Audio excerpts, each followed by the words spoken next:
going to try an experiment on me, and I'm going to video it because it's a recipe that I have never tried before, but it looks really good. I was thinking about things that could go in a casserole, a chicken casserole, and so I've come up with a recipe, and I'll have all the ingredients listed so that you don't have to kind of remember everything as I go along. This is going to be called a layered chicken casserole. So let's get to it. I'll show you what we're going to be dealing with. Let's start off with the main ingredient. This is just shredded chicken. Now, I bought this already cut up. You can get a rotisserie chicken and shred it yourself, cut it up yourself, that's fine. This is about, it's almost a pound, but not quite. It's just under a pound's worth. And so, depending on how many you're going to feed, is how much you'll want to get. But I'm actually going to divide this up because I'm going to make 2 different recipes with this chicken that's already cut up. And so I want you to know that not all shredded chicken has the same ingredients when you're at the store, because when I was shopping, I'm going to show you a clip from that, they're not all the same. Natural shredded chicken. Wow, doesn't that look yummy? Okay, I almost bought it, but let's look at the ingredients, as we should. What do you see in there that we shouldn't eat on the keto diet? That's right. Cornstarch for 1. Dextrose, well, hello, that's sugar, okay? Natural flavor, that's probably MSG. Now the vegetables that go into this can be anything your little heart desires. This is what my little heart desires. Mushrooms, zucchini, spinach, and a tomato. Or is it tomato? Who cares? Alright, so now after you get all your vegetables picked out that you want to use for this recipe, and your chicken is all set, the next thing that we're going to do is prepare the white sauce, because that is actually the longest part of this whole recipe. And the ingredients that we're going to use is the bone broth, some cream cheese, some heavy cream, butter, white wine, and that's optional. And we're going to use some seasoning and xanthan gum. Now, xanthan gum is the thickener because we do not use cornstarch on the keto diet. So that's going to consist of the ingredients for the white sauce. At the end, after it's all heated, we're going to add a little sour cream for a little different flavor and to thicken it up just a little bit more. Okay, let's get this show on the road here. We're going to turn on the flame. I'm going to just put in the, what is that? Oh yeah, that's the cream cheese, and this is the butter. All right, and that cream cheese was room temperature. That was just so it's a little easier to melt as we're heating this whole conglomerate up. All right, let's get it in there. Let's be quick about it. Let me mush that. Okay. See, I'm mushing away. All right, we're going to add the broth. Going to add the wine because, boy, that adds a good little taste to the whole thing. All right, so while that's heating, and oh, don't let me forget my seasoning. I mixed it all together. No sense in, doing it bit by bit. So that's going to take a little bit of time to heat up, and while that's, and basically you just need to stir constantly and make sure that, it doesn't boil. You don't want this to boil. After it is all mixed in and I've got things melted in here, I'm going to add a teaspoon of this xanthan gum. But not yet. Not ready for it to thicken. By the way, I almost forgot to add the garlic. Now, what I've used, you can crush up fresh garlic. This is actually frozen. It's crushed garlic, and one of these equals 1 clove of garlic. So you want 1 clove of garlic, which is what I've got the equivalent to, and I'm going to throw that in there because I almost forgot probably the most important ingredient, which is the garlic. Okay, this is a pretty good smooth consistency now.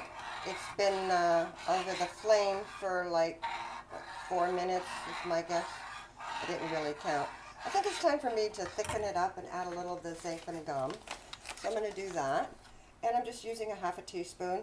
I can use more if it doesn't thicken to my liking.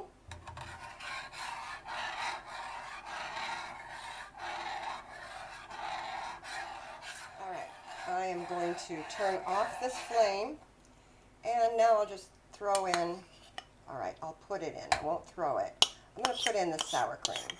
But I took it off the flame because you don't want to have it over a high flame when you're putting sour cream in anything.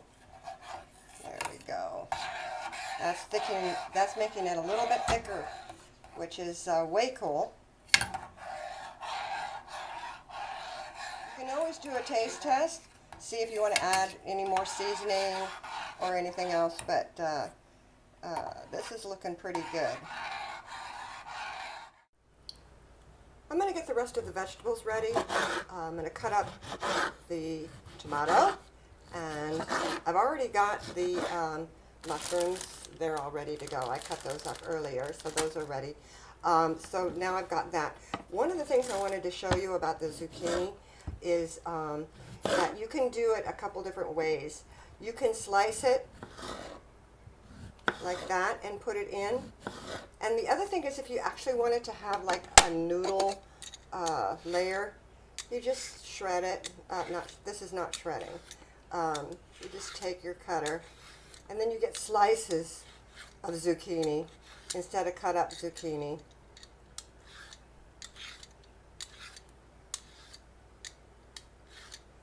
Take the skin off first. Alright, now when you got the skin removed, oh, there's a little slice of skin. Alright, so basically just take it and take your peeler, and you get these thin little slices. And you just do that with your zucchini. Okay, so now that we have the vegetables ready to go, I've got the zucchini, my tomatoes, and I had this pre-sliced already, and I've got a package of the spinach. You can use cooked spinach, but in this case I like the fresh, so that's what we're using for this recipe. Now we're going to be using this pan.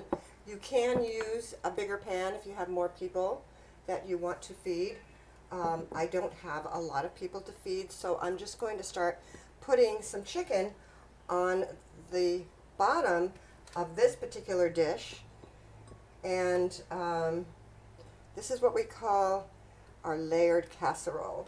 So kind of like a lasagna in a way, because it's got layers. And I'm going to actually do something very similar to this for a lasagna and show you that. So now that you've got your bottom layer of chicken, I'm going to throw in some of the vegetables. Here we go. There's some of the zucchini. Okay. And put a little bit. I'm going to add some of the mushrooms. Again, you don't use all of them because you're going to do another layer. So that's probably enough mushrooms for that particular layer. I'm going to scatter some of my tomato here on there. And there we go. And then I'm going to put a lot of spinach because, as you know, it shrivels up to nothing. And that's the thing with spinach. It just becomes what looks like a lot, turns into a little bit. And then our last layer of chicken. Now see, this doesn't really take a lot of time. I'm doing this all without stopping and pausing the camera, just so you can see how long it takes, and the fact that it doesn't really take a lot of preparation. Other than the sauce, you want to have the sauce ready. Boy, if you have that ready, you are set to go with this recipe. And you can actually pre-make that. That would be something easy to pre-make. Okay, so there's the chicken layer. I don't want to overdo it. And again, a little bit more of the zucchini layer. and some tomato. Scatter that around. Sometimes I just don't use all that I cut up because it turns out to be a little bit too much. And did I put mushroom? Nope. Almost forgot that layer of mushroom. It's getting higher. See that? It grows. This is one of these things that just kind of grows on you. That's a pun. Okay, there's the mushrooms, and here we go. Spinach. We can pile that on. Okay, ready? We're almost there. We're at the finish line here. Ta-da! Okay, we are not done yet. Okay, remember that wonderful, wonderful white cream sauce we made earlier? Well, let's just pour that in. Just like that. Careful it doesn't slop everywhere. But it's gonna fall to the bottom of this. Trust me. It's not gonna stay on top. If you don't want to use it all, or depends on the size dish you're using, save it for another recipe dish because this is great sauce. I'm pouring it very slowly, and because I want to make sure that it covers everything. Okay, that looks like enough to me, so that's what we're going to go with. We are not done yet. We are going to add some mozzarella cheese. This is already shredded, and it's organic brand that doesn't have any harmful ingredients in it, so it's good for our keto lifestyle. And I'm going to just put that on the very top. This is what we're topping it with. Seems like a lot of stuff, but you know what? I don't think this video took me very long, and as I said, the sauce took the longest. The rest is just layering. Pat that down. This is ready to go in the oven, 350. And because the chicken is already cooked, it doesn't have to bake forever. So we're going to bake this for 30 minutes. I want to actually show you one product that I found at the store. It's amazing finding this. The ingredients of this is only organic green beans and water. That's all that's in it. And the only store that is carrying it that I know of, but you can look it on the internet, this is the brand, how they say it, Bella Bondanza. At any rate, I found it at Home Goods, believe it or not. And so this is what I want to serve the casserole over, because I like pasta. Okay, I have the flame on a pan. I'm going to put, actually, before I put the noodles in, just like you do any pasta, I like a little bit of olive oil. Oh yeah, let's put that in there. Yum, yum, yum. And I'm going to put in a little of the Himalayan salt. There we go. Now, I'm going to let that get hot, and when that gets hot, I'm going to put the pasta in. Alright, now that you can see that bubbly, let's go ahead and put the pasta in here. I'm only going to put in enough for serving for myself. That's probably more than I need.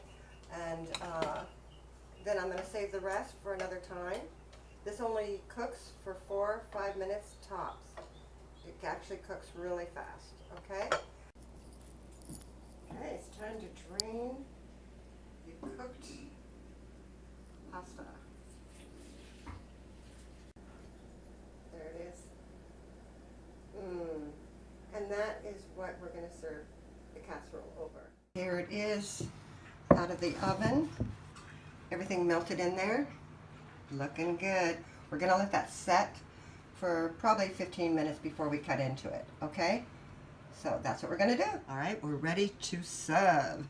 All right, let's put the pasta that I cooked earlier, because this is what I like underneath the casserole. And now hopefully this turned out good. I'm just gonna cut myself a portion of this for the taste test. Oh, that looks so freaking good. Look at that. Oh my goodness. Put that right over the pasta. The juices are right on the bottom of this.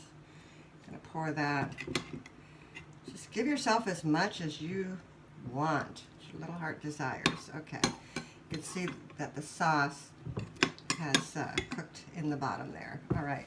I'm gonna do the real quick taste test here. My gosh, I'm so excited. This is my experiment. Let's see how it turned out. Here we go. I'll get down here so you can see me eat it. Okay, there I am. Okay, here I go.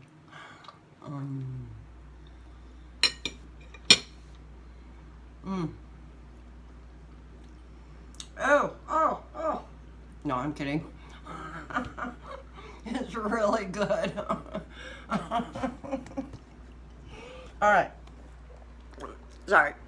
So, this is me holding the camera, doing a selfie. This is so frickin' good. It's really not bad. Not bad at all. And I'm going to eat it right in front of you. Is that bad manners? I don't know. All I can say is you've got to do this yourself. I mean, look at that. Oh.